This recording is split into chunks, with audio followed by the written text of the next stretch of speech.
Y es triste porque pues para la humanidad justamente este tipo de situaciones pues no es algo muy bueno.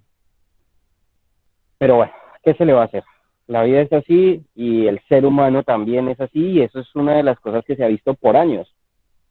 El grupo de personas que quieren cambiar absolutamente todo para bien y están los otros que desean obtener absolutamente todo el poder, ya sea económico, militar, civil y lo que fuera, y estamos nosotros prácticamente en el medio, trabajando para que una parte no le dé tan duro a la otra. Y de eso se trata justamente el derecho internacional humanitario. Eh, de, somos los árbitros en una pelea que tiene que existir.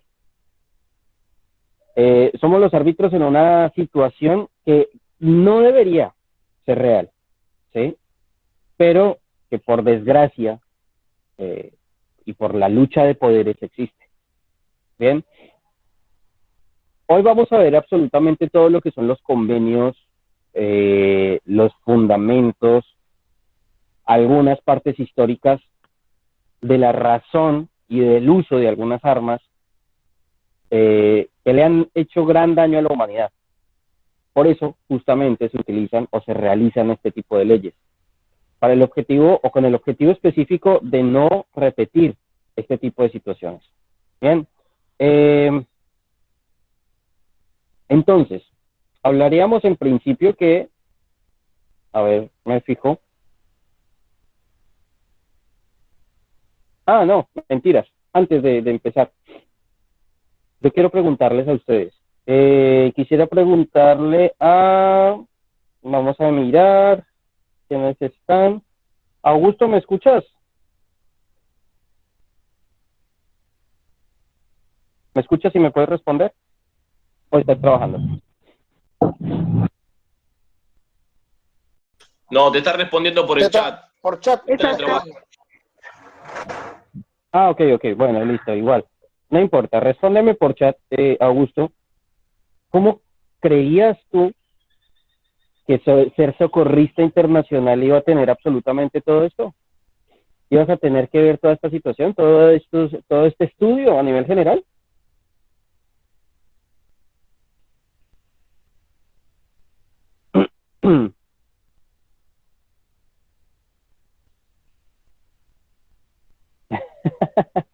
Es mucho, ¿no? Es mucho estudio el que se tiene que estudiar para ser socorrista.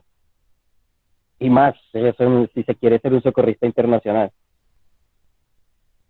Bueno, Adri, ¿estás? Sí, aquí estoy. Bueno, sí. Buenísimo. ¿Ya llegaste a tu casa o todavía no? Ya estoy en la esquina. Bueno, genial. Entonces me puedes responder tranquila. Eh, Como socorrista, ¿creías que tenías que haber estudiado todo esto? Pues como socorrista, pues sí, algunos temas sabía que eran fundamentales para hacer eso. Y pues principalmente había visto, no sé, siempre había visto una enfermera que había ido al colegio y ella nos Sí. hablaba sobre ser rescatista, sí, voluntaria internacional, todo eso para ser rescatista internacional. Y ella hablaba sobre esos temas y que tenía que estudiar y que tenía que hacer. Pues sabía que tenía que hacer bastantes cosas, pero no sabía que era tan profundo, así que digamos. Bien. Ahora yo le hago una pregunta para todos, para el que me quiera contestar. ¿Ustedes pensaban que ser socorrista iba a ser tan fácil? No, De pronto, primeros No, auxilios, rescate, esto, lo otro. no, para mí fue un desafío, digamos, sí, porque dije, bueno, ayudar y así, hacer tantas cosas, y wow. Primeros auxilios, por ejemplo, lo básico sé, pero así ayudar y encima en una catástrofe, bueno, para mí, dije, bueno, yo quiero ayudar, me gusta este desafío, que no sabía que era tanto. Yes. Cris, Sí. Sí, Gabriel. lo bueno es que todavía, quizás en algún momento lo toquemos en el tema. lo mejor de un socorrista internacional son las tareas del CIMIC. Ahí donde, digamos, te llora la vida porque es donde vos tenés contacto directo con la gente y ves la cruda realidad. Los chicos, la gente, los enfermos. Las actividades de CIMIC son muy, muy Exactamente. buenas, muy lindas. Claro, a ver, creo que eso ya se los había comentado antes, ¿no?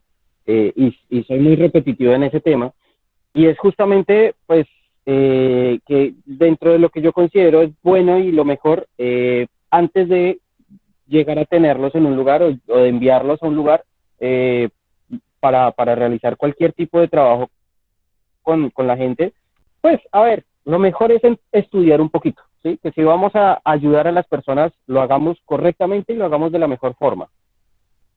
Es más que todo hacia eso, o hacia ese punto es al que más voy. Eh, Porque cualquiera puede ayudar, ¿sí? Pero hay muchas ocasiones en las que, inclusive la misma historia lo dice, en las que la ayuda se hace mal. Y cuando la ayuda se hace mal, eh, se hace más daño, inclusive, del que previamente se había realizado. Les cuento, por ejemplo, anecdóticamente, una población en la que un grupo, un equipo de, entre comillas, de ayuda, no voy a decir nombres ni nada de eso porque no quiero comprometerme, de ayuda humanitaria y demás, llegaron a la población, les ayudaron con algunas gestiones de riesgo y todo este tipo de cosas. Las capacitaciones no fueron como muy completas que digamos hacia las personas. La gestión de riesgos, análisis de necesidades fue muy escasa, muy escueta, y una vez entonces que volvió otra vez a suceder el incidente, porque ustedes saben que el ciclo del desastre pues tiende siempre a repetirse, murieron más personas de las que habían ido a ayudar la primera vez. Entonces, ¿qué significa? Pues que la gestión que realizó este equipo fue negativa. Y una vez que se empezaron a hacer los estudios justamente al respecto pues de todo lo que había sucedido y que el equipo que había colaborado, pues en realidad se habían dado cuenta que habían hecho un poquito más las cosas. Eh, Ayudar, como les digo, está bien, ¿sí? Pero ya meterse en ámbitos profesionales y desarrollar cosas en las que de pronto no sabemos muy bien cómo funcionan, ahí es en donde realmente está el error. Eh, y eso fue aquí en Sudamérica, ¿sí? O sea, no fue aquí en Argentina, pero sucedió aquí en Sudamérica. Y es una cosa que es necesario justamente verla para que no vuelvan a suceder las cosas, ¿bien?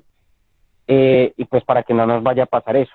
Siempre he dicho, está bueno el hecho de aprender de las otras instituciones y de la experiencia que he tenido en las otras instituciones, especialmente si queremos ser una institución grande, ¿sí? Ya tenemos 26 países asociados al CIEM, y esta es la hora en la que todavía hay faltas de comunicación, hay faltas de ciertas cosas. Pues en el momento en el que nosotros ya estemos trabajando operativamente, si esas comunicaciones y esos pequeños errorcitos no son limados y no son arreglados, vamos a tener un problema gigante y hasta legal. Bueno, para empezar entonces,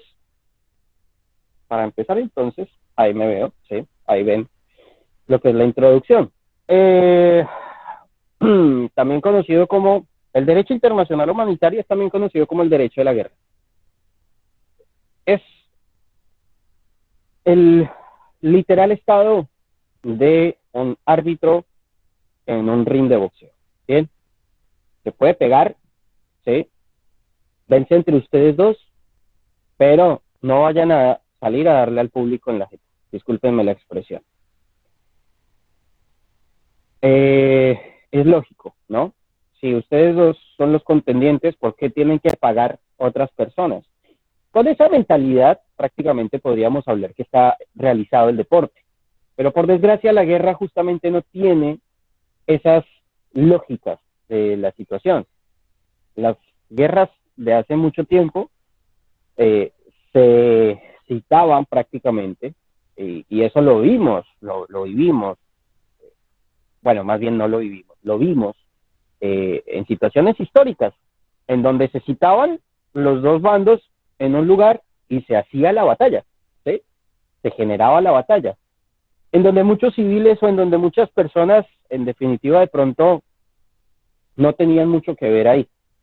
Bueno, ya después justamente de saber quién iba a ganar o quién iba a perder, pues bueno, el grupo ganador del contendiente iba y conquistaba las tierras justamente de aquellas, del grupo o de la ejército que había perdido, ¿no?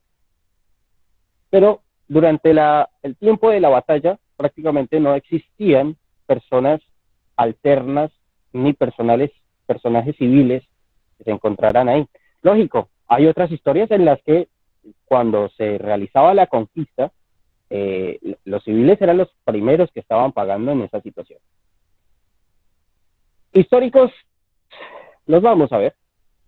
Y estoy completamente seguro que para los que no sepan de estas historias, les van a sorprender muchísimo. Porque me sorprendieron cuando me enteré de cómo había surgido esta arma y demás.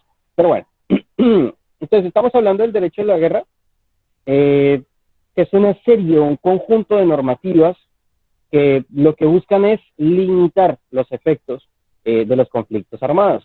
Bien, entonces como les digo, yo creo que ustedes vieron en un ring de boxeo a uno de los contendientes, uno de los jugadores, de los boxeadores, que se puso, creo que yeso en el guante de boxeo, ¿no?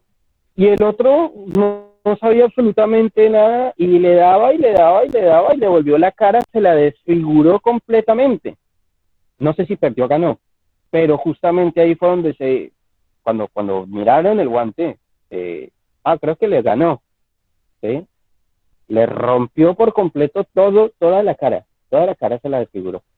Cuando miraron el guante, se dieron cuenta que efectivamente, o los guantes, se dieron cuenta que efectivamente lo que había era hecho una trampa para generar más daño a su contrincante, ¿sí? Lógico, pues esta persona fue descalificada, eso fue un problema impresionante en el mundo del boxeo, pero de ahí en adelante se supo también que era necesario también verificar los guantes antes de, que era necesario mirar absolutamente toda la estructura del elemento con el cual se le iba a pegar a la otra persona. Es más, para esa gracia justamente se mandan a puño pelado, por así decirlo, ¿sí? Se desfiguran por completo, pero ya está, y son los dos, de la misma forma. Bueno, en este módulo ustedes van a comprender algunas de estas normativas, siendo la historia un apoyo fundamental para el desarrollo de esta presentación o de esta instrucción. Bien. Ahora vamos a mirar entonces dentro de esto cuál es el objetivo específico. Al final de este módulo, usted como asistente va a poder nombrar cuáles fueron los eventos históricos que dieron lugar a los diferentes documentos que conforman el derecho internacional humanitario y reconocer las normativas internacionales que protegen los derechos y regulan absolutamente todos esos conflictos. Bien, ojo. Ahora vamos a hablar de un tema y que me parece importante dejarlo muy en claro.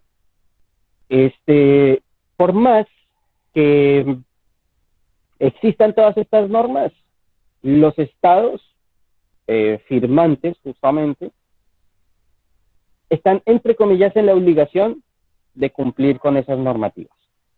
Ahora, que se haga, no, ¿ok?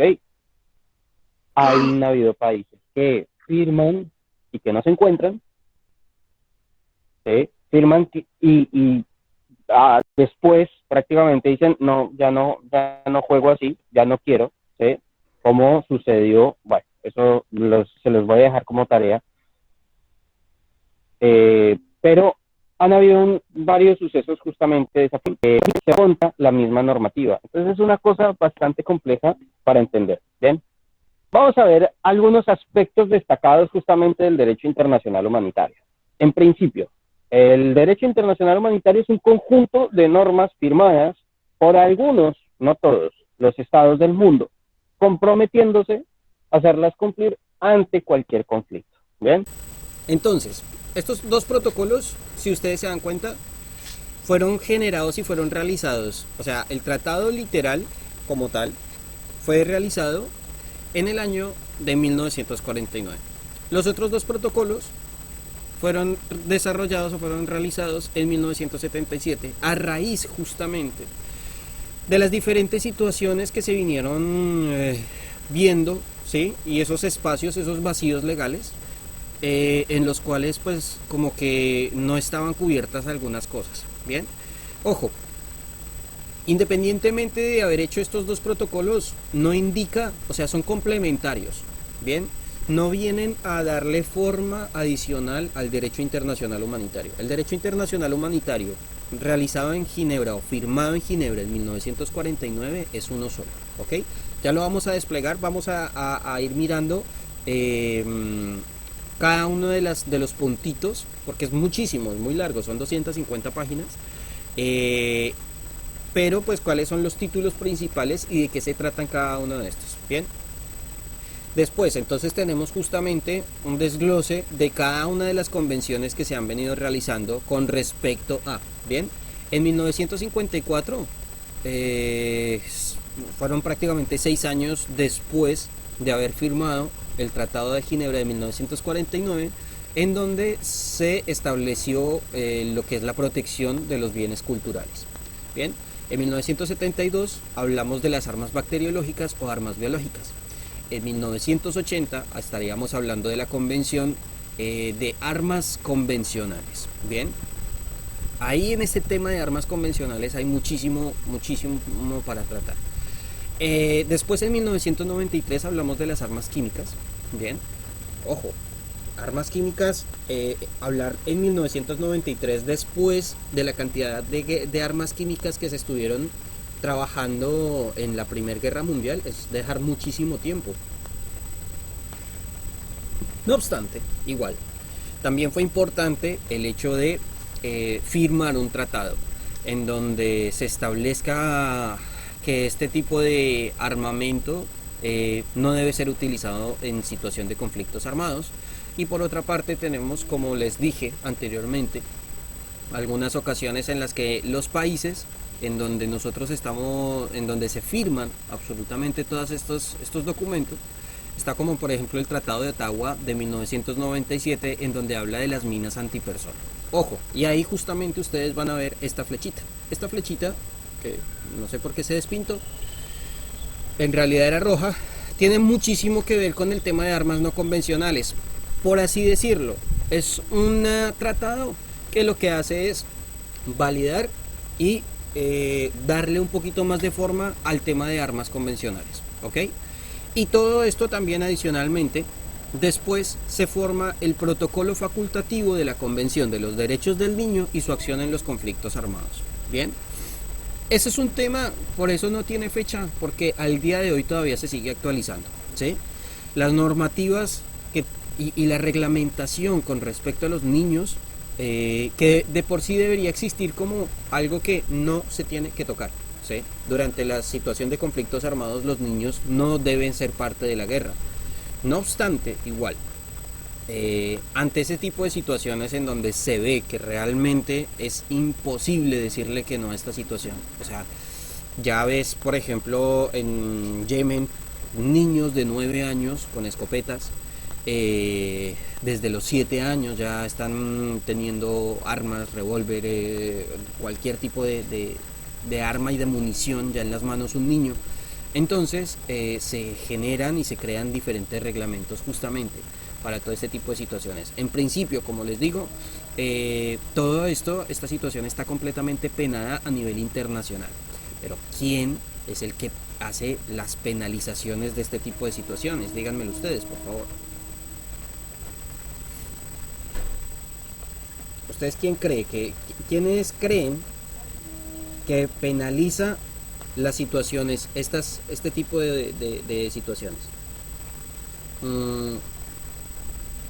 La ONU. La ONU. ¿La ONU con quién? No te interprete la pregunta, disculpame. ¿Puedes repetir? ¿Quién hace que esto se cumpla. Y si no lo cumplen, ¿quién lo penaliza?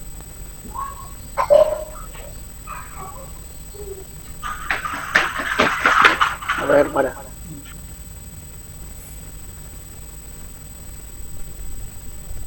El Consejo Internacional de los países que conforman La Corte los Internacional, tratados. supongo. ¿Y esa corte internacional dónde se encuentra? ¿O cómo se En hace? La Haya.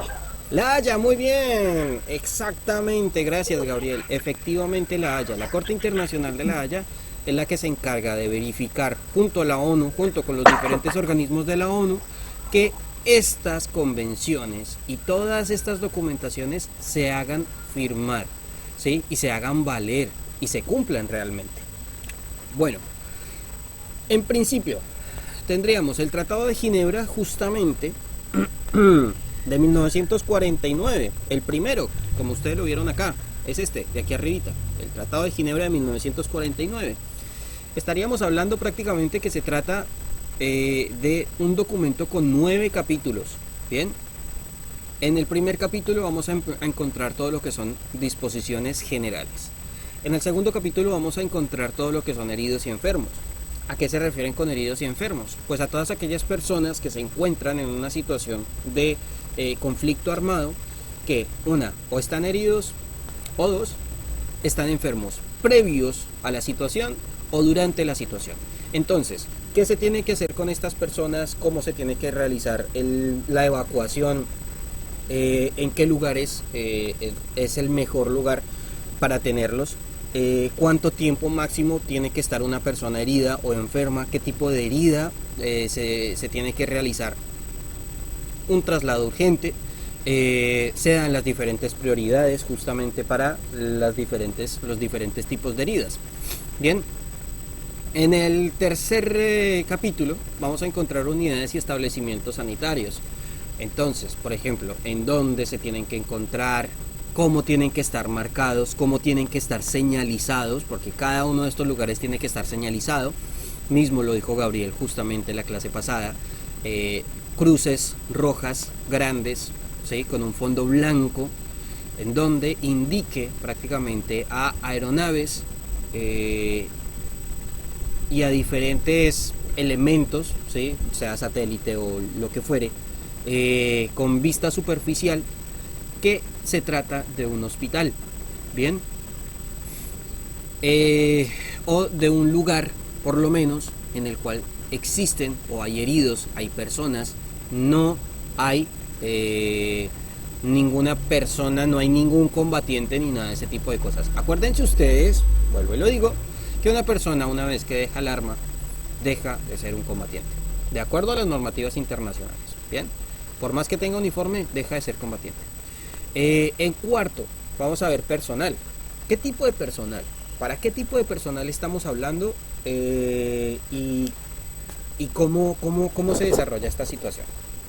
Entonces vamos a encontrar, por ejemplo, el personal voluntario de la ONU, personal voluntario de diferentes organizaciones. ¿Cómo se tienen que establecer? ¿Cómo se tienen que coordinar? ¿Quiénes? ¿Cuántos? ¿Cómo? ¿Dónde? ¿Cómo tienen que estar señalizados? La uniformidad que deben tener. Absolutamente toda esa información es la que ustedes van a encontrar justamente en el cuarto capítulo. Bien, en el quinto van a encontrar edificios y material, todas las estructuras, cómo tienen que estar formadas, qué tipo de material se tienen que utilizar. A ver, es muy gracioso y es ilógico el hecho de decir una persona no puede ser escondida debajo o detrás de una carpa de madera, ¿sí? Entonces usted está combatiendo y va corriendo por ahí porque lo van a matar y se mete detrás de una carpa de madera y dice, no, ¿verdad que las convenciones me dicen que no? Bueno, en realidad no están así. Pero a lo que se refiere con lo que es los edificios y materiales, todo conforme a cómo tiene que estar condicionado, lo que son hospitales, lo que son lugares,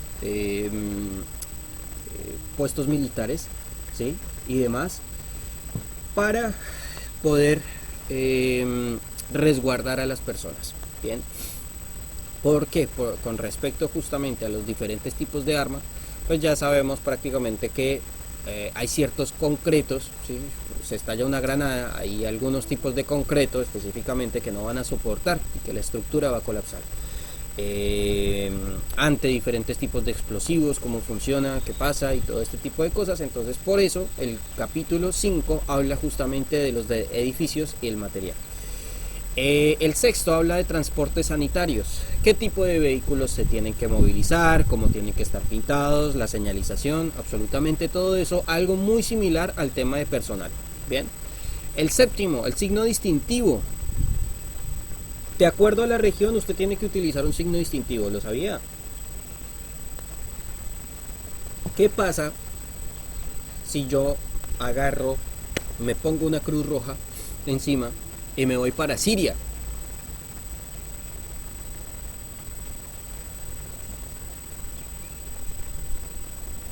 ¿Quién me lo puede decir? Nos pegan un tiro. Tan fácil como eso, ¿no? ¿Por qué? Porque ahí tendría que ir la media luna roja. Ahí tendría que ir la media luna roja. Las normativas justamente a nivel internacional, por eso se habla de 6R, habla de la Cruz Roja y la media luna roja. Bien, en estos lugares prácticamente zona árabe, Medio Oriente, estaríamos hablando justamente que el signo distintivo para todas aquellas personas que trabajan en la ayuda humanitaria y en situaciones sanitarias, hablamos de que tiene que estar uniformado y que su signo distintivo debe ser la media luna roja, ¿ok? Con un fondo blanco. La aplicación del convenio, ¿cuándo rige? ¿Desde qué momento? Bien, ¿por qué? Porque estos convenios, por ejemplo, ante una situación de guerra interna, un estado fallido, como lo podríamos decir, porque entran en vigor y cuando no entran en vigor, ¿sí? Cuando se empieza a tratar, por ejemplo, con personas de forma internacional. Les comento, otra vez, vuelvo a mi tema de mi guerra colombiana. Y digo mi guerra colombiana porque también estuve ahí. Por ejemplo, el tema justamente de el secuestro de personas de otros países. Ahí justamente entra en vigor este tratado. ¿Sí? El ELN, las FARC, las disidencias que fueran, los grupos al margen de la ley que fueran, deben también entender justamente esto.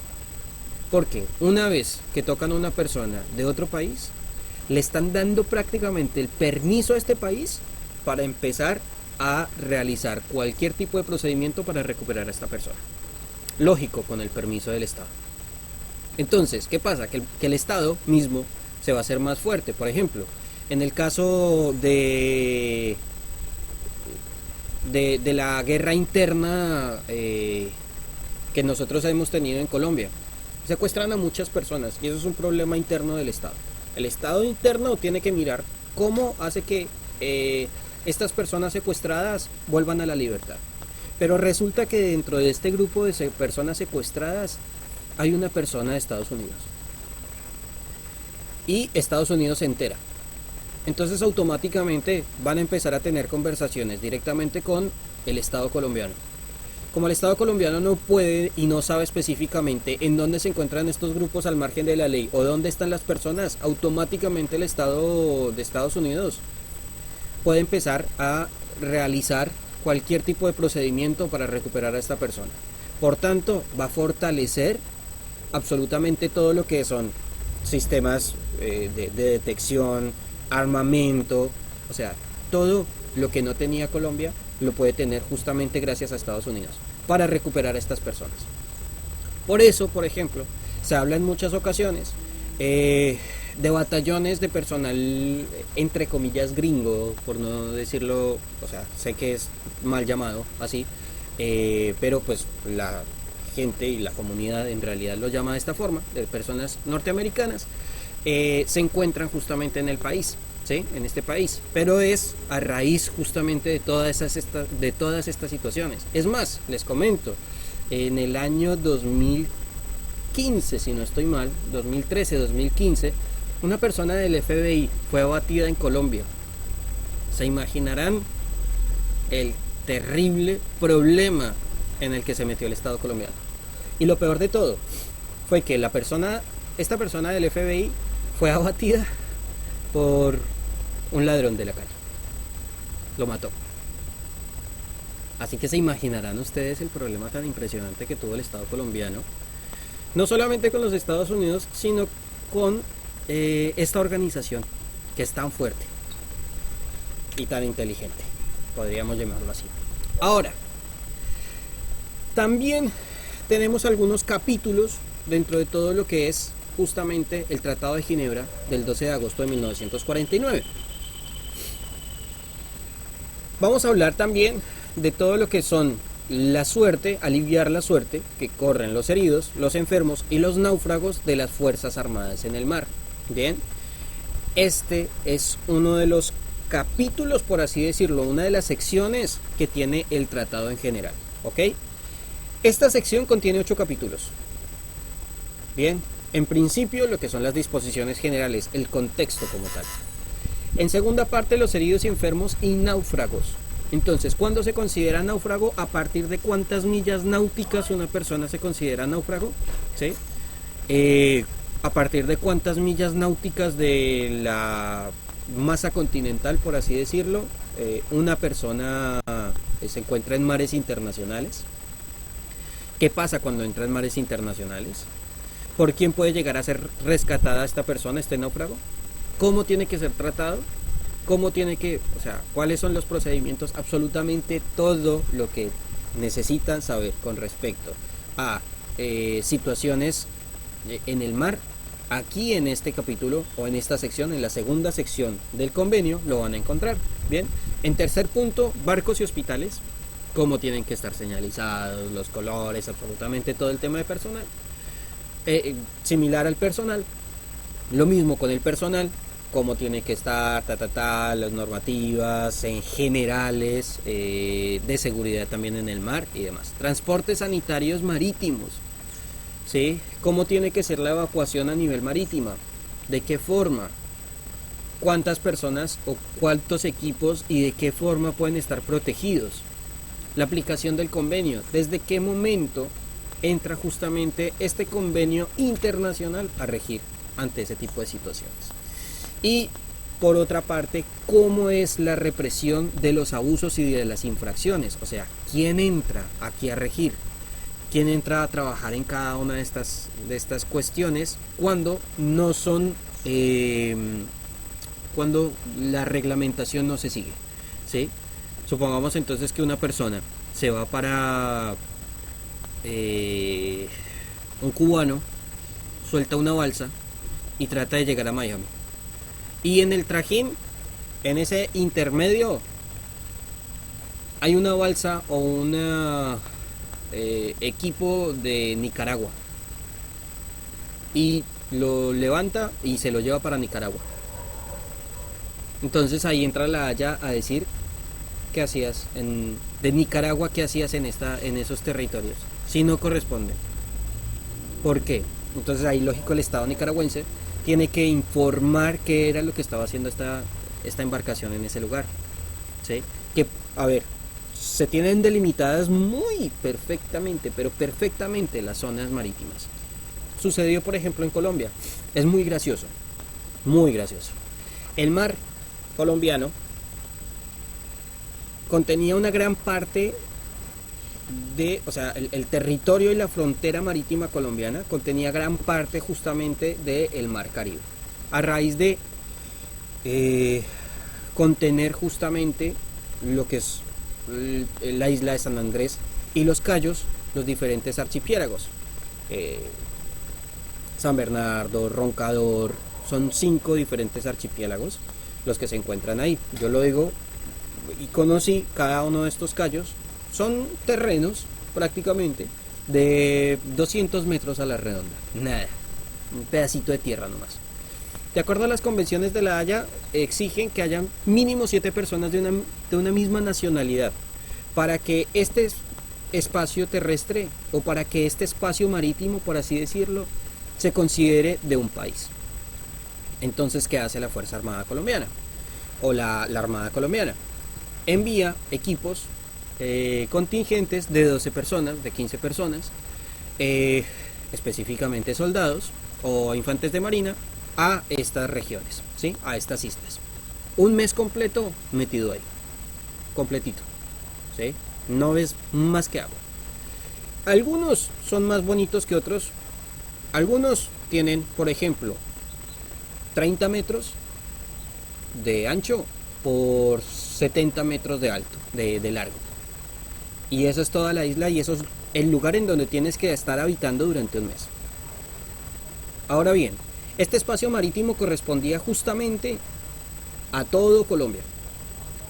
Pero ¿qué pasó? Nicaragua empezó a meterse con este tema y dijo, no, es que este espacio nos corresponde a nosotros. ¿Por qué? Porque es que si nosotros miramos, después les voy a mostrar, la isla de San Andrés está muchísimo más cercano a Nicaragua que a Colombia.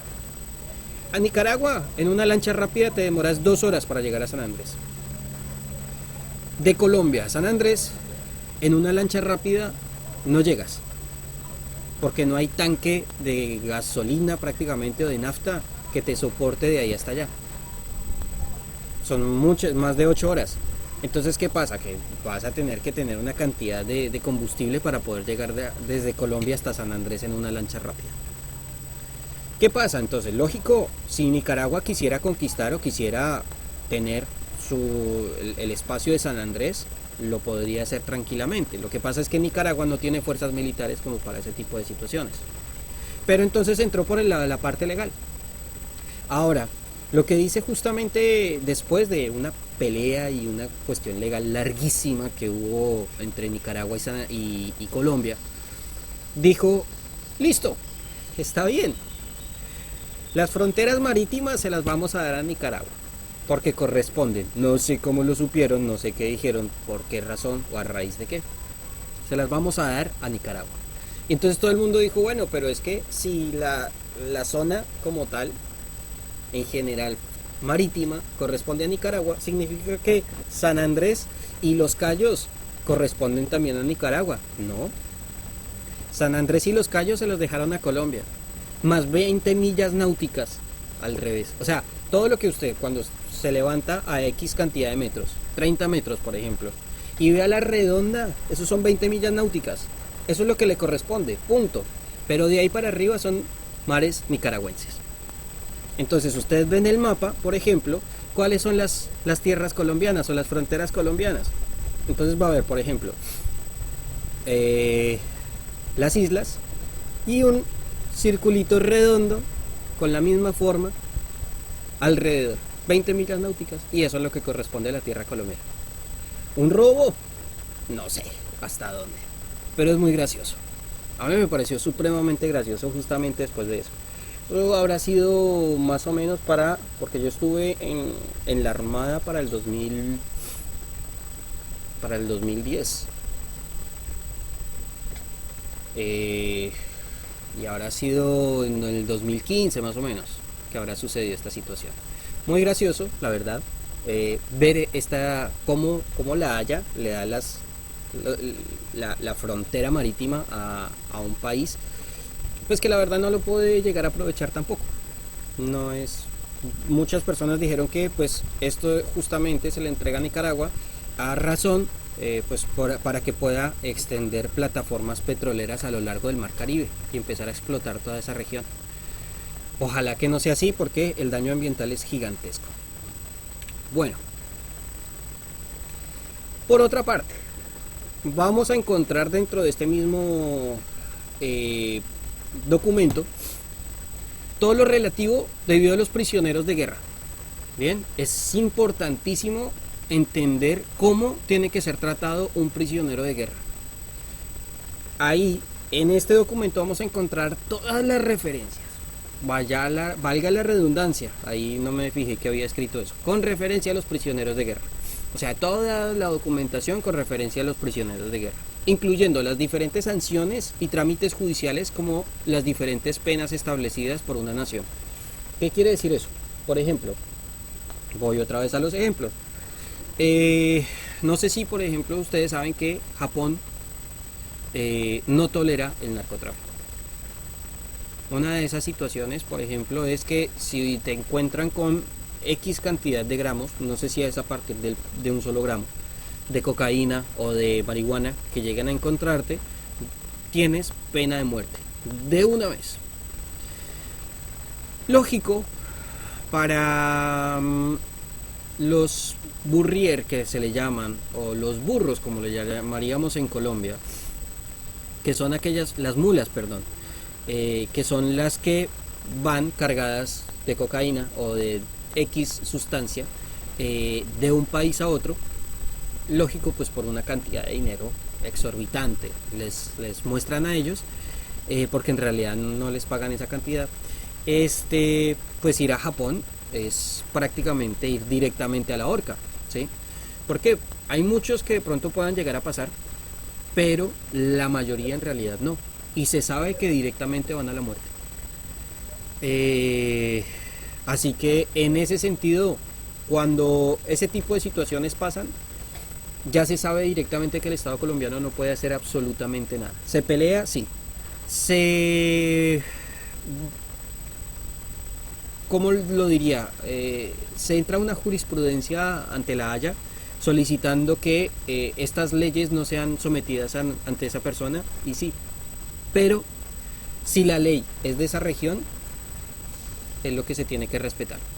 Entonces todas aquellas personas, las mulas, por así decirlo, que le dicen que tienen que ir a Japón, vale millones prácticamente de pesos, miles de dólares, el hecho de entrar a Japón con una cantidad de X sustancia, porque se sabe directamente que si lo agarran es la muerte, de una vez.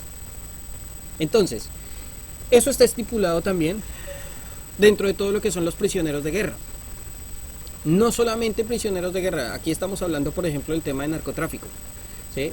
Pero también estaríamos hablando justamente de los prisioneros de guerra cuando, por ejemplo, en zonas justamente del Medio Oriente, se tiene establecido dentro de las normativas internas qué hacer con los prisioneros de guerra. Algunas de esas normativas tienen que estar pegadas o aferradas a este documento. Ahora, no todas se cumplen. La mayoría de las personas o de los prisioneros de guerra que se encuentran en el Medio Oriente directamente van a la horca o van a ser crudamente asesinados. Y especialmente si son... No se les reconoce. Relativo a la protección debido a las personas civiles en tiempo de guerra, ¿sí? Cómo tienen que ser tratados, los principios básicos, formas de evacuación, zonas seguras, territorios ocupados, la higiene de estas personas, ¿sí? La asistencia médica, inclusive la disciplina. Cómo tienen que ser disciplinadas las personas que se encuentran en tiempos de guerra, los civiles en tiempos de guerra. ¿Por qué? Porque también se tienen que hacer censos, se tienen que hacer estadísticas de todas aquellas personas civiles que se encuentran en una región específica. Bien. Entonces todo esto lo trabajan y lo hablan dentro de los diferentes convenios, especialmente de Ginebra. Bien. Y por otra parte, protocolos 1 y 2, que son justamente complementarios, firmados en 1977, con el objetivo justamente de subsanar las lagunas que quedaron después del convenio firmado. Estos protocolos complementan, ojo, mas no reemplazan los convenios anteriores. Bien. Toda esta documentación, cada una de estas, la tengo en mis manos, la tengo en mi poder para podérsela entregar a cada uno de ustedes. Bien, el primer protocolo, los protocolos complementarios, el primer protocolo habla con relativo a la protección de las víctimas de los conflictos armados a nivel internacional, ¿ok? Y el protocolo 2 habla de lo mismo, solamente que no tiene que ser un carácter internacional, hablaría de un carácter más que todo nacional. Por ejemplo, ante este tipo de situaciones, entraría lo que es las FARC, ¿sí? Las Fuerzas Armadas Revolucionarias Colombianas, Lo digo por ser un ejército supremamente conocido, el ELN, el Ejército de Liberación Nacional, que en los cuales, por así decirlo, tienen mucho que ver con la comunidad. Son grupos que han realizado masacres, literalmente, a comunidades enteras. A donde llegan, a la población a la que lleguen, matan a todo lo que se mueva. Es terrible porque llegan a dejar muchísimos heridos. Con decirles inclusive, por ejemplo, que dentro de los tratados habla que las personas, la comunidad en general, una vez que empieza justamente a desarrollarse un conflicto armado, al primer lugar al que van a socorrer o a resguardarse es a la iglesia, ¿sí? A la catedral, la iglesia que está en la población. Comúnmente siempre en cada población pues hay una estructura de la iglesia que es muy fuerte, muy bien formada. Bueno, más o menos para el 2008, los bellos ingenieros del ELN diseñaron un estilo de morteros en donde ingresan son pimpinas de gas, ¿sí? O sea, ¿cómo le llaman acá? Las garrafas de gas. Garrafas de gas de 30, de 50 litros o kilos. Son metidas justamente en un mortero. Y estos morteros son bastante fuertes, ¿sí? O sea, imagínense lo que es estallar una garrafa de gas. Pues estos bellos ingenieros se idearon la forma de meterle, creo que 2 o 3 pimpinas a la comunidad en general que estaba resguardada, que estaba siendo resguardada en la iglesia, en la catedral de la población. Se imaginarán la cantidad de muertes y el genocidio tan fuerte que sucedió. Si no lo escucharon, de seguro es porque al Estado colombiano no le interesa mucho que este tipo de situaciones lleguen a saberse a nivel internacional, pero son para lamentarse, realmente son supremamente fuertes. Bueno, vamos a hablar de los bienes culturales. El convenio de 1954 habla de lo que son todos los bienes culturales. Ahora yo les pregunto a ustedes cuáles son los bienes culturales. Vamos a empezar a despertarnos un poquito. Ya hablé 1 hora completa al respecto del primer convenio. Ahora me hablan ustedes con respecto a cada uno de los diferentes convenios. ¿A qué le consideran ustedes bienes culturales?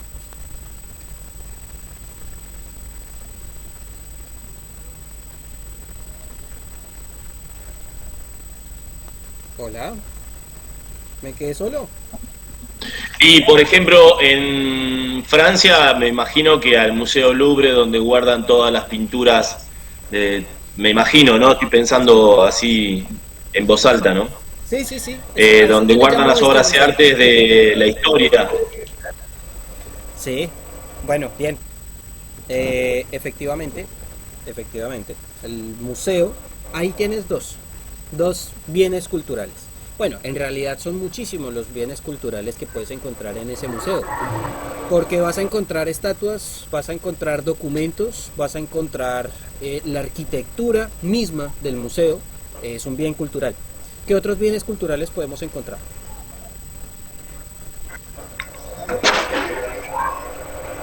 Bienes culturales pueden ser todo lo que sea, relevante para un país o una ciudad. Iglesias, mezquitas, museos, edificios muy viejos, es decir, con altos valores culturales. Exactamente. Una de las cosas también que se tiene que no tener en sé, cuenta... edificios artísticos, literarios, que es algo que gran valor histórico y cultural para un país. Sí, exactamente. Bueno, una de las cosas justamente que se deben tener en cuenta es que la religión también tiene que ver dentro de los bienes culturales, ¿sí? Por ejemplo, las pinturas son un bien cultural, pero ahora imagínense, por ejemplo, que por una situación de conflicto armado la pintura de la Última Cena o de la Gioconda, de la Mona Lisa, bueno, especialmente de la Última Cena, estaríamos hablando del tema religioso, sea quemado o sea dañado. Se imaginarán entonces el daño a la humanidad, porque son documentos que para la UNESCO fueron tratados como bienes de la humanidad, ¿sí? Patrimonio de la humanidad. Así que se imaginarán justamente el daño tan grande que se puede llegar a generar si alguno de estas pinturas originales llega a ser dañada por una situación de conflicto armado. También justamente llegan a ser penados los ejércitos o los bandos que lleguen a generar un daño a este tipo de documentos o a este tipo de arquitecturas. Sería como algo adicional que puede llegar a generar. Bueno, esta es una de las preguntas que más me encantaría que alguien me respondiera. Es más, les voy a dar 10 puntos. 10 puntos, imagínense. Si me dicen cuál fue la primera ocasión, según la historia, en las que un arma biológica fue utilizada. Para poderlo entender, las armas bacteriológicas, que fue la convención de 1972, establece que son los daños de un patógeno. Bien, las razones del por qué su uso puede causar no solo daño a una comunidad, sino a la humanidad en general. Complicado. Bueno, ahí yo les estoy dando dos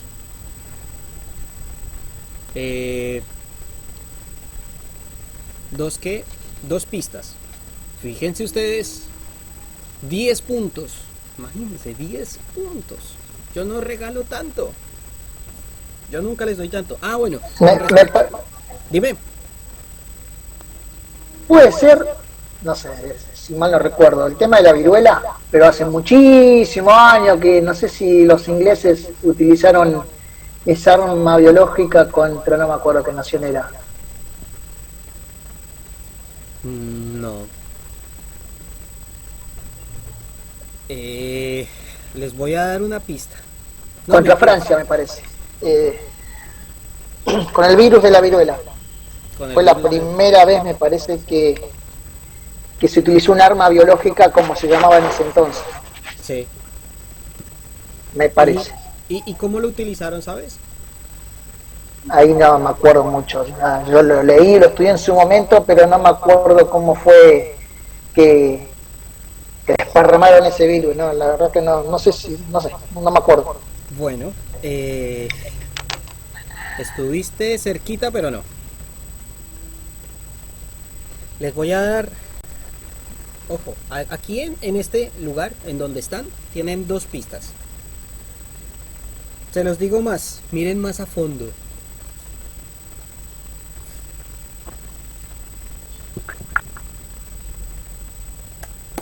Me regalan esos 10 puntos y yo les digo. La viruela, No, el antrax. No.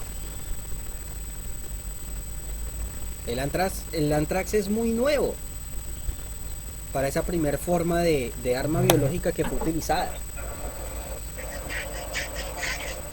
Piénsenlo, por favor. Les voy a dar 2 minutos. Bueno, 1. ¿Cómo se desparramó ese virus? No, ¿cuál fue? ¿Y cuál fue de pronto la historia? Es que dentro de todo eso está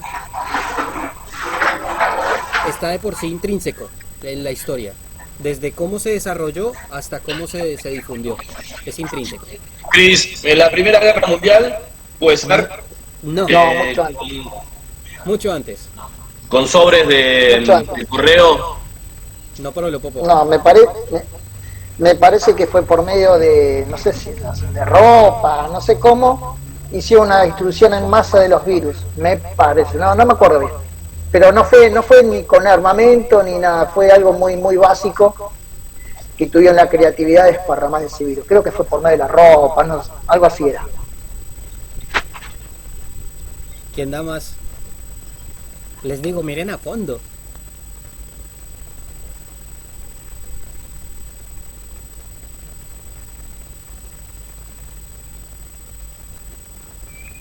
¿Nadie? La viruela. No, no, no.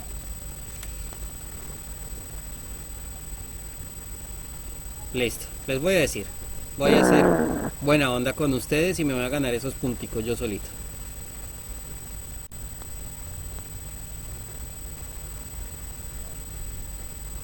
¿Quién da más?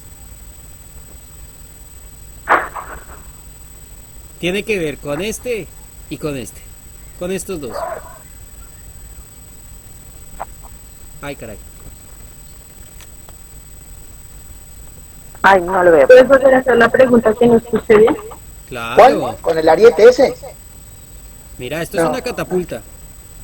Y esta es una catapulta. máscara.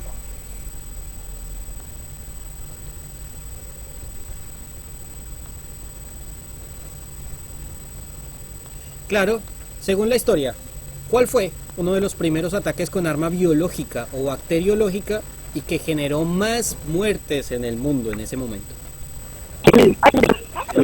Sí, sí, le pegaste, le pegaste. Ahora, ¿cómo?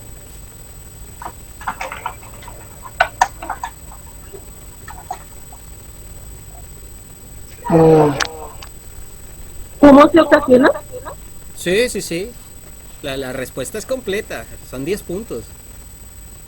Con el agua. Barrata. No, no. Miren, aquí abajo Muchas está gracias. la respuesta. ¿No es con el agua? No. Bueno, vamos a... Sí, no me acuerdo porque eso fue después de la que de las guerras, creo que es de la Segunda Guerra Mundial. No. Con la ropa fue. No. Ahí les voy a compartir.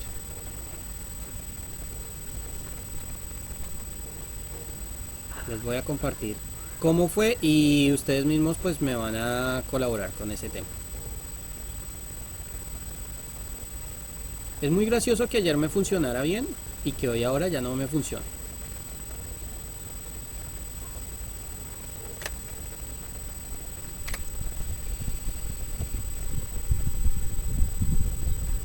Ya no me va a funcionar. Oiga, qué porquería. Bueno, en realidad les voy a comentar cómo fue la historia y ahora miramos a ver si funciona bien el hipervínculo. Pues imagínense que en más o menos pues para la época justamente de la peste bubónica, para los que no lo saben, que creo que son la mayoría, la peste bubónica empieza con un ejército que está peleando por una tierra en Italia. Bien. Pueden creer que tenía el nombre de este ejército y se me acaba de olvidar, se me fue por completo. En todo caso, este ejército ahora es... Ah, es que aquí está el artículo. Lo peor de todo fue que no lo puse bien. A ver.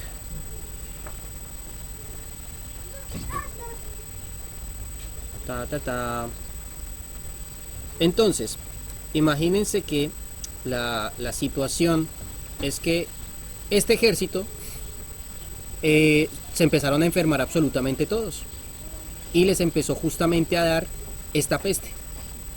Bien, la peste bubónica.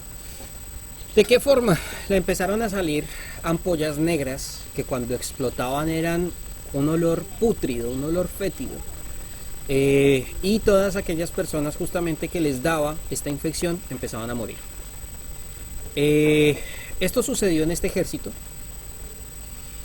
pero para generar un daño aún más grande y para poder empezar a conquistar aquellas tierras italianas, la mejor forma que pudieron o que encontraron para dañar a las personas en Italia fue poniendo los muertos en catapultas y mandándolos adentro de la ciudad. De esta forma, la peste bubónica empieza a hacerse, a replegarse prácticamente por toda Europa, ¿sí? Las personas que lógico no sabían que tenían esta infección por los caminos de mercantes, empiezan a transmitirlo a todas aquellas personas que se acercaban y pues nada, es justamente de esa forma en la que la peste bubónica afecta a la mayor parte del mundo, por así decirlo. Luego vamos a copiar acá y les voy a pedir, Adri, ¿estás?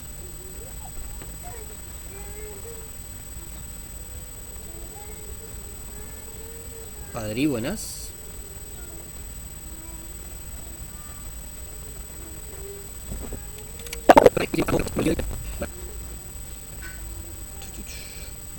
Aquí te voy a pedir que por favor leas estos dos.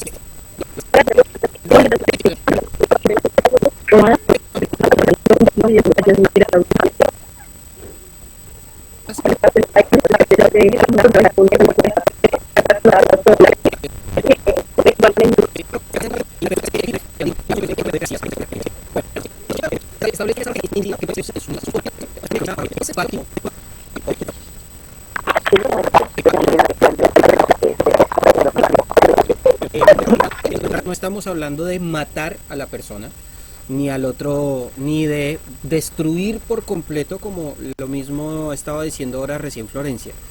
El objetivo de esto es que la otra persona o el otro bando cese la violencia o cese este proceso de daño que está generando, ¿sí? Entonces el objetivo es neutralizar, no matar, no generar más daño, ¿sí? A el otro bando. Bien, ahora bien, cuando hablamos de las armas no convencionales, estaríamos hablando de aquellas armas que salen de ese proceso legítimo. Bien, cuando hablamos de las armas convencionales, estaríamos hablando de aquellas armas que están aferradas, apegadas a la ley, ¿sí? Que están sumidas prácticamente dentro de todo lo que está legitimado dentro de estos procesos, dentro de esta convención específicamente de 1980. ¿Por qué? Porque anteriormente, dentro de las guerras anteriores, algunos de los proyectiles y algunas de las municiones utilizadas, el objetivo principal, especialmente por ejemplo como la pistola calibre 45, era prácticamente destruir a la persona. Hoy en día todavía esta munición sigue dando vueltas, solamente que ya se considera al día de hoy como una munición no convencional. O sea, no puede ser utilizado ni siquiera tampoco por ejércitos ni fuerzas públicas. Bien, no sé si aquí en Argentina, me imagino que también debe estar regida esa ley, ¿sí? De la milímetro 45. ¿Por qué? Porque el daño que generaba al tocar prácticamente al individuo o a su objetivo era muy pero muy grande. Por eso empezaron y las fuerzas hoy en día utilizan 9 milímetros dentro de sus municiones estándar.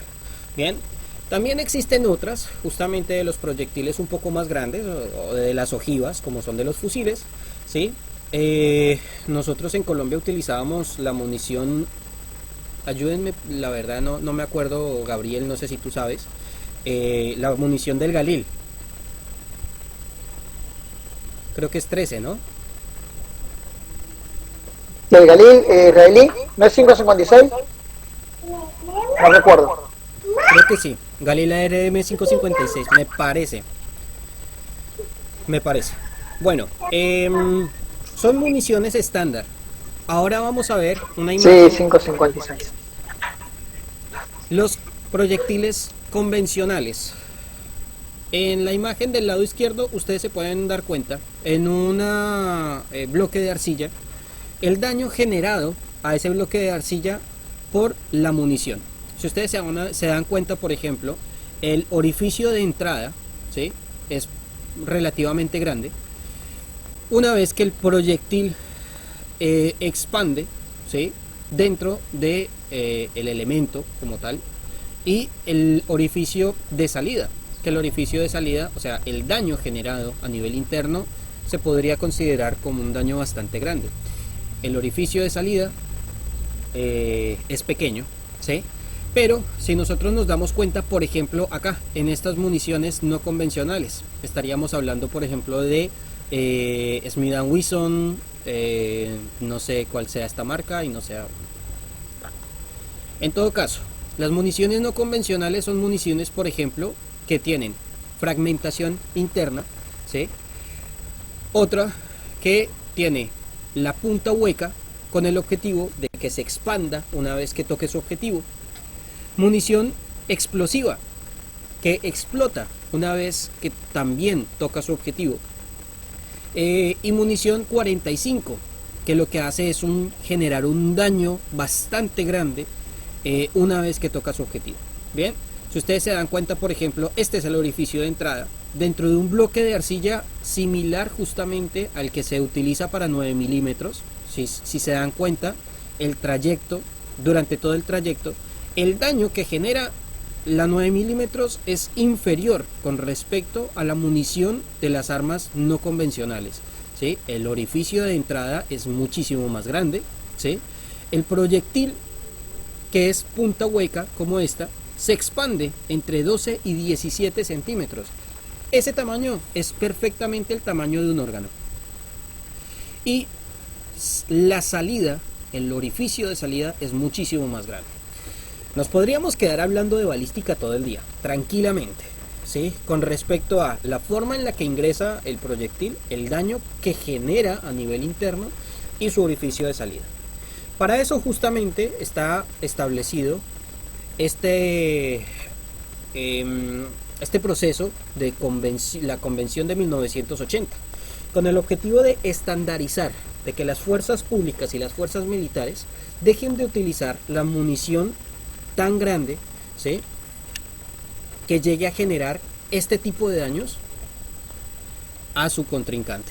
Ahora bien, por ejemplo, nosotros en Colombia, con munición Galil, que funciona similar a esta, el orificio de entrada es pequeño, la difuminación de la energía no es tan grande y la salida del proyectil también es pequeña. Teníamos que combatir contra munición AK-47. La munición de la AK-47 es mucho más grande. El daño generado por esa munición es bastante grande. Y inclusive, yo se los comento como forma anecdótica. Cuando yo hice mi primer rescate helicoportado con la Fuerza Aérea, la primera vez que yo tuve que trabajar con una persona con un abatido, ¿sí?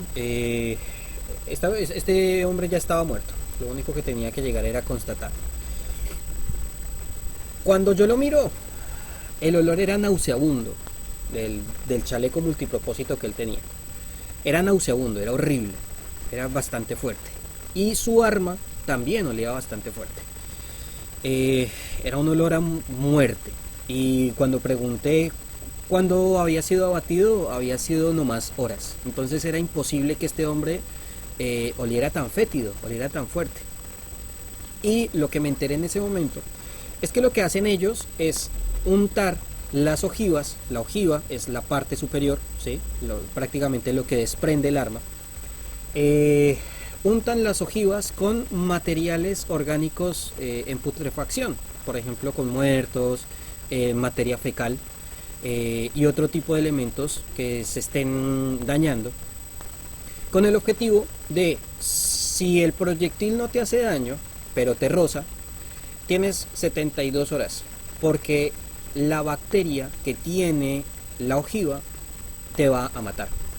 Bien, vas a entrar en un shock anafiláctico, va a generarte un daño a nivel multiorgánico, la bacteria que tienen estas ojivas. Lógico, tras de que ellos utilizan munición no convencional, no contentos con eso, también justamente buscan generar un daño adicional. Bien, a eso se le llama daño superfluo, que es un daño innecesario, ¿sí? O sea, sí o sí, mi objetivo no es neutralizarte, mi objetivo sería matarte de cualquier forma, ¿sí? Lo mismo funcionaba o lo mismo sucede, por ejemplo, con las minas antipersonales, que de eso vamos a hablar más adelante. Algunas de estas minas antipersonales, por ejemplo, utilizan materia orgánica en descomposición, con el objetivo de, si la mina no te mata, porque como ellos saben que por más que pises una mina y quedes vivo, quedes con vida, el helicóptero no va a llegar al instante por ti. Puede llegar a pasar 1 o 2 días perfectamente para que llegue el helicóptero y haga el rescate, y especialmente si está en un proceso de hostigamiento. Me sucedió en una situación en la que, desplazándome para un lugar, teníamos helicóptero arpía verificando la zona segura. Una vez que me dan la zona segura, empiezo a bajar, empiezo a descender, y mientras voy bajando, lo único que escuchaba era explosiones y sentía como abejas. Sí, yo sentía zzz, zzz, pero no sentía nada más. En realidad era que me estaban disparando mientras estaba bajando. Al helicóptero también le empezaron a disparar. Terminé de bajar, descender a como de un lugar. Prácticamente yo sentí que me caí como 10 metros. Que tuve que soltarme prácticamente para poder llegar. Y duré 3 días ahí. En ese tipo de situaciones, prácticamente los helicópteros no llegan, ¿sí? Hasta que no cese el hostigamiento de las otras fuerzas. ¿Por qué? Porque podríamos decir que el Estado prefiere perder hombres a perder helicópteros, o perder maquinaria, o perder cualquier tipo de otro elemento, ¿sí? Entonces, una vez que a mí me dejan, los helicópteros se van y yo quedé ahí durante 3 días con los muchachos. Es más, bajé solamente con el botiquín, yo no tenía armamento, yo no tenía absolutamente nada para ni defenderme ni nada de eso. Comida tampoco, ellos pensaban que yo había llegado con comida. 3 días aguanté hambre con ellos, igual, bajo hostigamiento, literalmente. Fue muy complicado, pero ahí entendí muchísimas cosas. Cosas de la guerra, que por desgracia tuve que vivirlas. En 1993 hablamos de la Convención de Armas Químicas. Bien, esta convención habla sobre la prohibición del desarrollo, la producción, el almacenamiento y el empleo de armas químicas y su destrucción. Ahora vamos a hablar de un arma química que fue muy importante durante el desarrollo de la Primera Guerra Mundial y los daños generados por esa arma química. Fue muy reconocida y hoy en día todavía se sigue viendo algunos de los resultados de esta arma química, que por desgracia funciona también a nivel genético. El Tratado de Ottawa, que como les decía anteriormente, habla de las minas antipersonas, ¿sí? El objetivo de las minas antipersonas es que desaparezcan por completo, bien, que no existan más minas antipersonas. No sé si ustedes han escuchado de las minas antipersonas de agua. Les explico una forma más o menos de cómo funciona la mina. Las minas antipersonas, pues prácticamente, una vez que es activada, el objetivo de la mina es que sea pisada. Bien, una vez que se pisa, la onda expansiva lo que hace es que por medio justamente de estos elementos que salen volando, destruya, tras de que la onda expansiva destruye cada uno de estos elementos, también justamente puede llegar a generar daño, no solamente a la persona que está pisando, sino a las personas que se encuentran alrededor. Bien, estos elementos y la onda expansiva está caliente, por tanto van a cauterizar directamente la herida. O sea, lo que vamos a tener en el momento no es una hemorragia. Bien, cuando una persona o cuando un soldado pisa una mina, no tiene hemorragia, justamente porque está cauterizada la herida. Ya esta parte que ustedes van a ver acá está quemada, literalmente. Bien, adicional pues de los puntos, justamente, como les digo, de la fragmentación que también tiene una alta temperatura. En mi caso, estudié medicina durante algunos años. Estudié medicina en la Universidad Nueva Granada, que es una universidad militar, en donde pues durante los primeros años tuve que hacer algunas prácticas justamente en el Hospital Nueva Granada, en donde también fui atendido por fractura de columna. Y allí era literalmente el hospital de los muñecos. Todos los días tenías este tipo de casos, todos los días. Uno de los países con mayor cantidad de minas, no sé si puse la imagen, no, por desgracia no la puse. Uno de los países con mayor cantidad de minas antipersonales que se encuentran en el mundo es Colombia. Por desgracia, este tipo de elementos no son fáciles de encontrar. Uno, dos, hay estudios que revelan que el 70% de las personas que caen en estas minas son personas civiles, ¿sí? No solamente en Colombia, a nivel mundial, la mayoría de las personas que tocan estas minas son personas civiles, que, vuelvo y digo, no obstante, con el daño generado por la mina, hay muchas ocasiones en las que cuando tienen elementos, les ponen en muchas ocasiones vidrio roto, puntillas, clavos, metales, con el objetivo de que cuando salga genere también daño alrededor. Creo que fue Rusia, si no estoy mal, no me acuerdo si fue Rusia o fue Estados Unidos, para los tiempos, para el 2010, puede que haya sido antes, pero ahí fue donde me enteré de las famosas minas de agua. No sé si ustedes sabían que existían minas de agua. Un elemento explosivo con un tarro de agua, punto, no más. No sé, Gabriel, ¿alguna vez escuchaste de la mina de agua? ¿O Florencia? No, minas de agua. No, nunca escuché. ¿Nunca escucharon de las minas de agua? Yo lo había visto pero solamente en una película. Bueno, las minas de agua, como ya lo vieron acá, lo que hacen es cauterizar, ¿sí? No solamente por la onda expansiva, sino por cada uno de estos elementos que van por el aire y tocan la carne, la cauterizan directamente.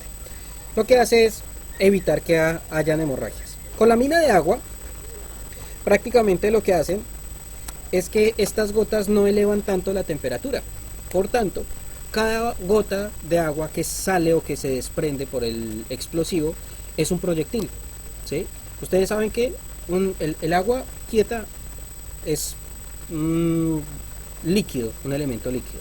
A gran velocidad es completamente sólido, ¿sí? Es más, el agua se utiliza también para cortar metal, especialmente elementos blindados, o sea, metales bastante grandes, fuertes, ¿sí? De esa forma, pues prácticamente no se tiene que cambiar comúnmente cuchillas, no se tiene que invertir en combustibles ni nada de ese tipo de cosas, solamente una bomba bastante potente y corta el metal.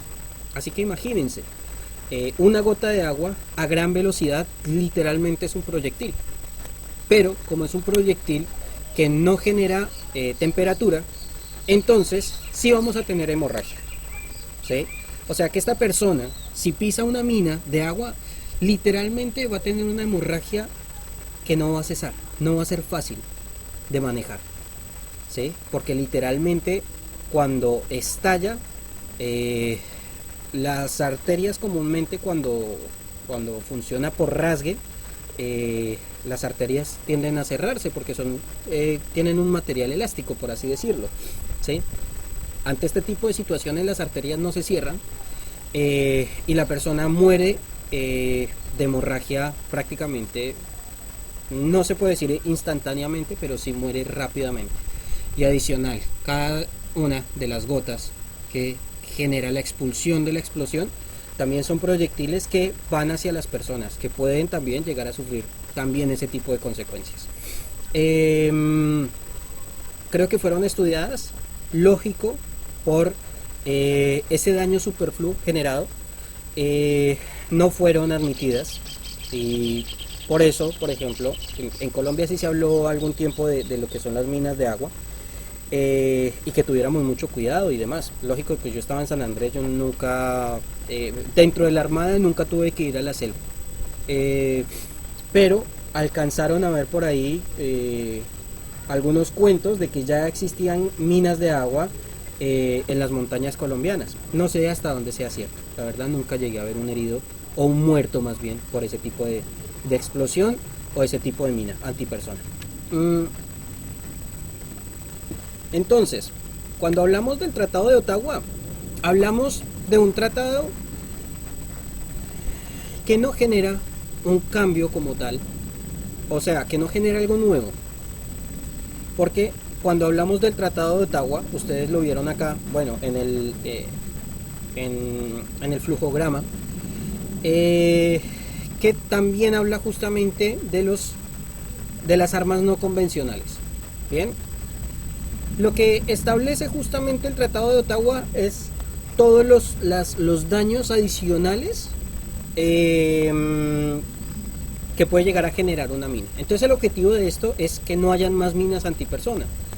Por desgracia, es una de las situaciones más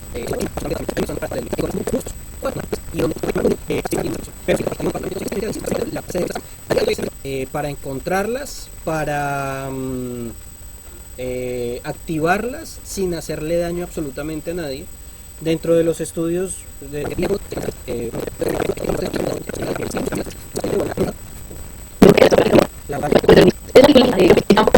tanto por la guerra como por las minas, porque los niños y nada, qué buena, hoy estuvo súper bueno, me gustó la clase de hoy.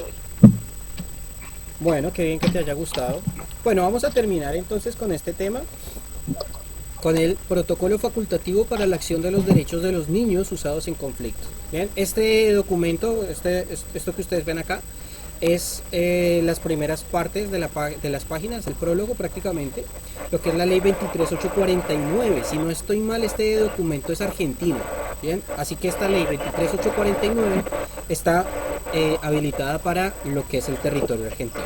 Bien, en principio tenemos todo lo que es facultativo relativo a la participación de los niños en los conflictos armados. El segundo punto, lo que está dividido en tres partes, relativo a la venta de niños, la prostitución infantil y la utilización de niños en la pornografía. Y por último, lo relativo a un procedimiento de comunicaciones. ¿Ok?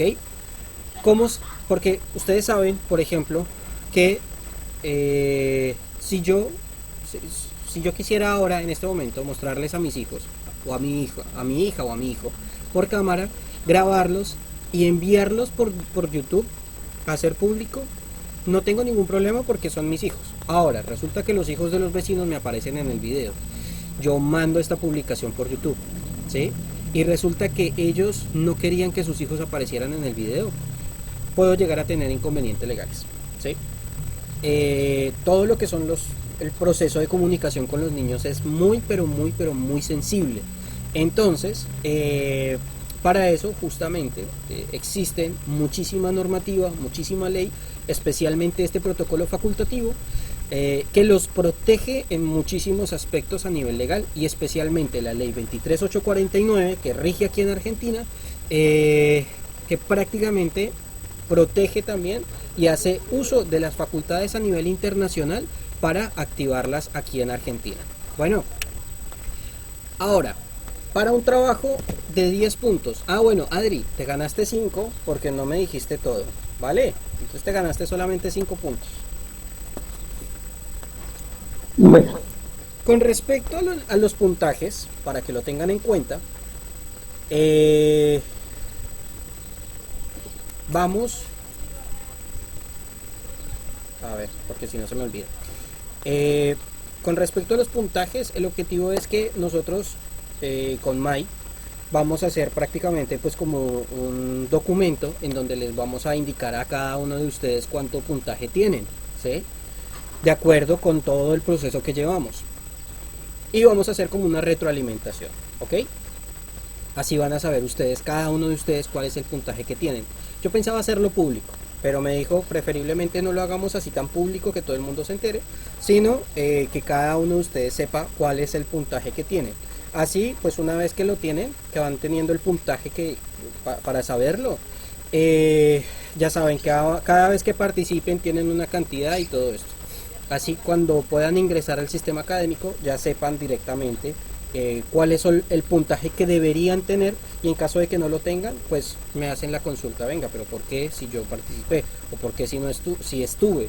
¿Por qué si no estuve? ¿Por qué si hice el comentario en internet. Entonces pues nada, me voy a fijar, voy a mirar si tiene comentarios que no se lo haya ingresado. Bueno, ahí van a saber ustedes directamente cómo es este tema. Si quieren ganarse 10 puntos en total, tienen que ver cuál arma faltó en la clase. ¿Listo? ¿Cuál arma? Ahora sí díganme ustedes, ¿cuál arma? ¿Cuál arma? Les pongo otra vez la imagen. A ver, vamos a mirar la imagen. La nuclear. Exacto. ¿Cuál? No. Que había dicho la nuclear por el chat, lo que está diciendo María Florencia. ¿Qué dice María Florencia? La nuclear, dice. ¿La nuclear? Muy bien. María Florencia, muy bien. Profe, pero me parece que va a tener que compartir los puntos porque mi compañero también lo escribió en el chat, dijo. ¿Quién? ¿Augusto? ¿No? ¿Quién? Jorge. Ah, Jorge, listo. Pasa que como tengo en el computador, no tengo el teléfono, no pude ver los mensajes. Listo. Jorge y Florencia tienen un punto adicional por participación. Bueno, entonces, para 10 puntos, establezca cuál arma faltó en la clase, que justamente es la nuclear, ¿sí? Entonces, mire los convenios, los tratados y todo esto, aquello, ¿sí? Haga un ensayo, ¿bien? No importa de cuántas horas. Y adicione uno de los siguientes puntos: Rogue State, estado paria o estado fallido. Bien, les voy a adelantar. El Rogue State es el estado canalla. Bien, o sea, los estados que firman, pero que por detrás, que firman estos convenios, pero que por detrás están haciendo las cosas que quieren y como quieren, y que adicionalmente son estados que son algunas de las normativas internacionales por medio justamente de la Haya. Hay muchos países en ese proceso. Estado paria es aquel estado que tiene las posibilidades, o sea, que tiene armas nucleares y todo ese tipo de cosas, pero que no dice absolutamente nada, que está calladito, ¿sí? Y el estado fallido es aquel estado que no puede resolver ni siquiera sus problemas internos, que no puede resolver ni problemas externos ni problemas internos. Eso es un estado fallido. Bien, entonces, ya saben, por 10 puntos, para que lleguen a tener, es más, no solamente háganlo por los puntos, sino también justamente para entender todo el proceso de lo que son las armas nucleares, cuáles son los convenios, cuáles son los tratados. Tómese la tarea de un solo día. Eso no le demora más. Es más, le demorará 1 hora, 2 horas máximo entender qué es un estado, un Rogue State, qué es un estado paria, qué es un estado fallido. Hasta Wikipedia se los dice, ahí ya les dije en dónde lo pueden encontrar. Les recomiendo no utilizar solamente ese medio de búsqueda. Y con respecto a los convenios nucleares, ¿qué dice? Algo así como lo que yo les estuve explicando de cada uno de los documentos. A grosso modo, no es necesario que profundicen mucho en el tema. Bien, bueno, para terminar, vamos a ver algunos daños generados por armas químicas, como es justamente en este caso el daño generado por el gas mostaza. El gas mostaza fue utilizado especialmente en la Primera Guerra Mundial. Bien, lo que dicen los documentos es que es un gas de color amarillo dorado, que en su momento con el contacto directo con la piel no genera ningún daño ni nada de eso. A partir del tiempo es que empieza a generar daños, especialmente quemaduras, genera ampollas, genera diferentes tipos de lesiones en la piel, ¿sí? Y este tipo de situaciones, si el gas lo llega a tocar por completo, ¿sí? a nivel corporal general, puede llegar a tener daños a nivel genético para más adelante, ¿ok? Este gas, de la forma en la que trabaja prácticamente, pues hace a nivel celular, causando y generando grandes mutaciones en el ser humano. Bien, es por eso que al día de hoy todavía se siguen viendo repercusiones del uso del gas mostaza ante las situaciones de la Primera Guerra Mundial. Bien, y por otra parte tenemos esta imagen. Esta imagen se llama El Triunfo de la Muerte. Es un óleo del señor Peter Bruegel, alias el Viejo, que pues nos hace ver cómo fue la situación, de acuerdo con los ojos de esta persona, cómo fue la situación de la peste negra en aquel entonces. Bien, bueno, nos quedamos, chicos, con esta imagen. No sé si quieren adicionar algo, preguntar cualquier cosa, tienen toda la posibilidad, todo lo que ustedes quieran, no tengo ningún problema, para que pregunten, hagan las consultas. Hago una consulta. Sí. Este pequeño trabajo que dijiste, ¿cómo y cuándo lo entregamos? Máximo el miércoles. ¿Y en qué? ¿A tu WhatsApp o por correo? Sí, ¿En qué formato? Sí, comúnmente envíenmelo. Comúnmente, pues ustedes saben, bueno, Gabriel no, pero envíenmelo a mi WhatsApp, ¿sí? En Word, tranquilamente, o si quieren en un PDF, no tengo ningún problema, lo pueden enviar de esa misma forma. Perfecto. ¿Vale?